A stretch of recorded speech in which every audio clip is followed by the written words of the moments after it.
आज जो वचन आप सुनने वाले हैं ಯಾವ ವಾಕ್ಯ ಗೊತ್ತು ನೀವು ಕೇಳಿಸಿಕೊಳ್ಳುವುದಕ್ಕೆ ಹೋಗುತ್ತಾ ಇದ್ದೀರೋ ये मेरी ओर से नहीं है, ಇದು ನನ್ನಿಂದ ಅಲ್ಲ, ये परमेश्वर की ओर से है। ಇದು ದೇವರಿಂದ ಬಂದದ್ದಾಗಿದೆ. मैं अपना कोई मैसेज यहाँ पे लेके नहीं आया हूँ, ನನ್ನ ಯಾವ ಸೂಚನೆ ತೆಗೆದುಕೊಂಡು ನಿಮ್ಮ ಮುಂದೆ ಬರಲಿಲ್ಲ. क्योंकि मैं भी आपकी तरह एक मनुष्य हूँ। ನಾನು ನಿಮ್ಮ ಹಾಗೆ ಒಂದು ಮನುಷ್ಯನಾಗಿದ್ದೇನೆ. मैं परमेश्वर का मैसेज लेके, उसका वचन लेके आपके बीच में आया हूँ। ದೇವರ ವಾಕ್ಯ ತೆಗೆದುಕೊಂಡು ನಿಮ್ಮ ಮಧ್ಯದಲ್ಲಿ ನಾನು ಬಂದಿದ್ದೇನೆ. 2004 में मैं एक नशा करने वाला व्यक्ति था। 2004ರಲ್ಲಿ ನಾನು ನಶೆದೊಳಗೆ ಇದ್ದ. मैं एक कंप्यूटर इंजीनियर हूँ। ನಾನು ಕಂಪ್ಯೂಟರ್ ಇಂಜಿನಿಯರ್ ಮಾಡಿದ್ದೇನೆ. मेरे दादाजी इनकम टैक्स ऑफिसर थे। ನನ್ನ ತಾತವರು ಇನ್ಕಮ್ ಟ್ಯಾಕ್ಸ್ ಆಫೀಸರ್ ಆಗಿ ಇದ್ದರು. जब उनको कैंसर हुआ तो क्रिश्चियन लोग हमारे घर पर प्रार्थना करने के लिए आते थे ताकि वो ठीक हो जाएं।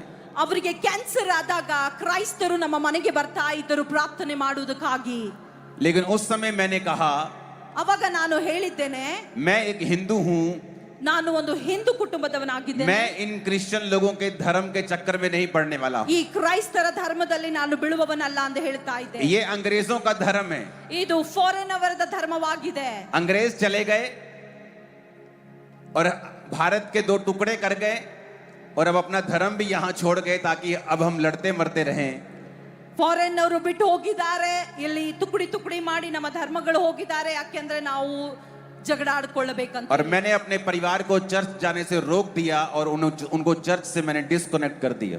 ನನ್ನ ಕುಟುಂಬಕ್ಕೆ ದೇವರ ಆಲಯಕ್ಕೆ ಹೋಗುವುದು ನಿಲ್ಲಿಸಿದ್ದೇನೆ, ಬೇಡವೆಂದು ಹೇಳಿದ್ದೇನೆ. और मैं नहीं जानता था ನನಗೆ ಗೊತ್ತಿರಲಿಲ್ಲ कि प्रभु यीशु मसीह इस दुनिया में धर्म को स्थापित करने नहीं आए थे। ಯೇಸು ಕ್ರಿಸ್ತನು ಈ ಜಗತ್ತಿಗೆ ಬಂದದ್ದು ಧರ್ಮಗಳನ್ನು ಸ್ಥಾಪನೆ ಮಾಡುವುದಕ್ಕಾಗಿ ಅಲ್ಲ, वो धार्मिकता को स्थापित करने के लिए आए ಅವನು थे। ಧಾರ್ಮಿಕತಾ ಸಲುವಾಗಿ ದೇವರು ಇಲ್ಲಿ ಬಂದಿದ್ದಾರೆ. वो नया धर्म बनाने के लिए नहीं आए थे। ಹೊಸ ಧರ್ಮಗಳನ್ನು ಉತ್ಪನ್ನ ಮಾಡುವುದಕ್ಕೆ ಆತನು ಬರಲಿಲ್ಲ. लेकिन मुझे इस बात का पता नहीं था, ಇದು ನನಗೆ ಗೊತ್ತಿರಲಿಲ್ಲ.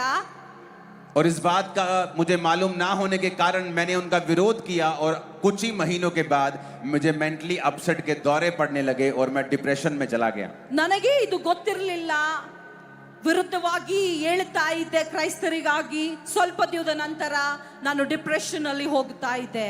मैं एक डॉक्टर फैमिली से भी हूँ, ನಾನು ಡಾಕ್ಟರ್ ವೈದ್ಯಕೀಯ ಕುಟುಂಬದಿಂದ ಬಂದವನಾಗಿದ್ದೇನೆ. तो सब तरह के डॉक्टर्स, सब तरह की दवाइयाँ, सब तरह के साइकेट्रिस्ट, सब तरह की जगहें, सब जगह घूमने के बाद मुझे कहीं भी आराम नहीं आया। ನಾನು ಎಲ್ಲಾ ಸ್ಥಳಕ್ಕೆ ಹೋಗಿದ್ದೇನೆ, ಡಾಕ್ಟರ್ಗಳಿಗೆ ವಿಶೇಷ ಡಾಕ್ಟರ್ ಹತ್ರ ಹೋಗಿ ತೋರಿಸಿಕೊಂಡಿದ್ದೇನೆ, ಆದ್ರೆ ಯಾವುದು ಕೆಲಸ ಮಾಡಲಿಲ್ಲ. और जब कहीं आराम नहीं आया मैंने नशे का सहारा लिया और मैं नशे की ओवरडोज लेने लगा ताकि मैं कम पीड़ा में रहूं और मेरा दौरा जो है मुझे कम पड़े और मैं नशे में रहकर अपना जीवन बिताने लगा। ನಾನು ಎಲ್ಲಿ ಹೋದಾಗ್ಯೂ ನನಗೆ ಕಡಿಮೆ ಆಗ್ತಿರ್ಲಿಲ್ಲ. ನಾನು ಒಂದು ಹಾದಿ ತೆಗೆದುಕೊಂಡು ಅದೇನಂದ್ರೆ ನಶ ಮಾಡಬೇಕು, ಇದರಿಂದ ಕಡಿಮೆ ಆಗುತ್ತದೆ ಎಂದು ಯೋಚನೆ ಪಡ್ತಾ ಇದ್ದೆ. और एक दिन मैं इतनी नशे की ओवरडोज लेके गाड़ी चला रहा था, बाइक चला रहा था, तो एक दिन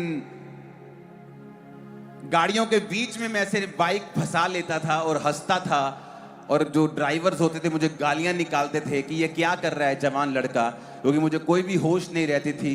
उस समय मैं मर भी सकता था, मेरी हालत ऐसी हो गई थी। ನಾನು ನಶ ಮಾಡಿಕೊಂಡು ಬೈಕ್ಗಳ ಮಧ್ಯದಲ್ಲಿ ಗಾಡಿಗಳು ನಡೆಸಿಕೊಂಡು ಹೋಗುತ್ತಾ ಇದ್ದೆ. ಜನರು ನನ್ನನ್ನು ನೋಡಿ ನಗುತ್ತಾ ಇದ್ರು, ನನಗೆ ಏನಾಗ್ತಿರ್ತಿತ್ತು ಗೊತ್ತಿರಲಿಲ್ಲ.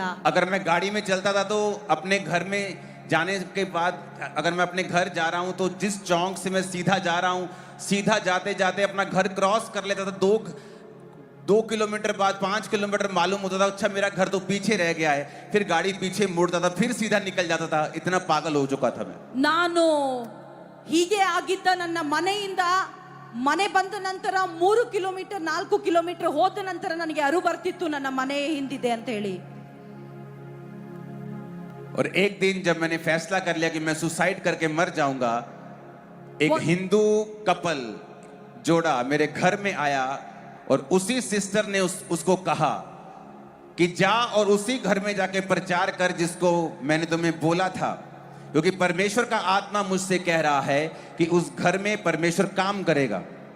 ಒಂದು ಹಿಂದೂ ಕುಟುಂಬದವರು ನನಗೆ ಹೇಳಿದ್ರು, ಇಲ್ಲಿ ಹೋಗಿ ಕುಟುಂಬದಲ್ಲಿ ಹೋಗಿ ಪ್ರಾರ್ಥನೆ ಮಾಡುವುದಕ್ಕಾಗಿ ಮಾಡಿರಿ ಅಂತ ಹೇಳಿ ಒಂದು ಕುಟುಂಬದವರು ನನಗೆ ಹೇಳಿದ್ದಾರೆ, ಈ ಸ್ಥಳಕ್ಕೆ ನೀನು ಹೋಗಬೇಕು, ಪ್ರಾರ್ಥನೆ ಮಾಡಿಕೊಳ್ಳಬೇಕು ಅಂತ ಹೇಳಿ.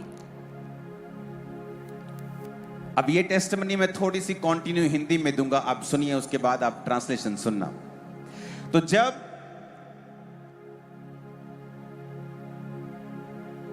वो घर में आए तो उन्होंने कहा कि नहीं, हम उस घर में नहीं जाएंगे, वहां एक लड़का रहता है, वो हमारा विरोधी है, वो हमें गालियां निकालता है, वो कहता है कि मैं हिंदू हूं, मैं क्रिश्चियन नहीं बनूंगा। उन्होंने कहा नहीं, तू जा और उस घर में कुछ परमेश्वर का आत्मा करना चाहता है।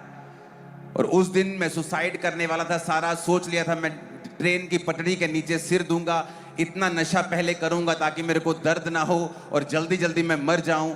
और जब वो मेरे घर में आए, मैंने नशा किया हुआ था, और जब वो मेरे घर में आए और मुझसे बात की कि मुझे बताया कि प्रभु यीशु मसीह धर्म को बदलने नहीं आए, वो तेरी जात को बदलने नहीं आए, वो तेरे जीवन को बदलने के लिए आए हैं। अगर तू परमेश्वर को अपना उद्धारकर्ता ग्रहण करेगा, वो तेरी धर्म नहीं, जात नहीं, तेरी जिंदगी को बदल देंगे। और पवित्र बाइबल मुझे उन्होंने दी और कहा कि इस बाइबल में जिस दिन तू ईसाई धर्म नाम का शब्द पढ़ेगा, उस दिन तुम बाइबल पढ़नी बंद कर देना, क्योंकि प्रभु यीशु मसीह ईसाई धर्म को स्थापित करने नहीं आए, वो तुम पूरी मानव जाति का उद्धार करने के लिए आए। और उसने कहा, जो कोई ये विश्वास करेगा कि मैं मारा गया, गाड़ा गया और तीसरे दिन मुर्दों में से जी उठा और पूरी मानव जाति के लिए मैंने अपने लहू को बहाया, तो वो व्यक्ति बचाया जाएगा। बस इतना ही मैसेज है। उस समय मैं टूट चुका था और मैंने कहा ठीक है, आप मुझे बताएं, आप जो कहेंगे मैं फॉलो करने के लिए तैयार हूं। 16 अगस्त 2004 रात को 8 बजे नशा किए हुए मैंने उनका पीछा किया और चर्च में जाके उनका एड्रेस देखा, चर्च को देखा, फिर मैं वहां प्रार्थना करने के लिए जाने लगा। परमेश्वर ने नशों से आजाद किया, बीमारियों से आजाद किया, साफ करके खड़ा किया, और यही मैसेज आज मैं आपको देने के लिए आया हूं।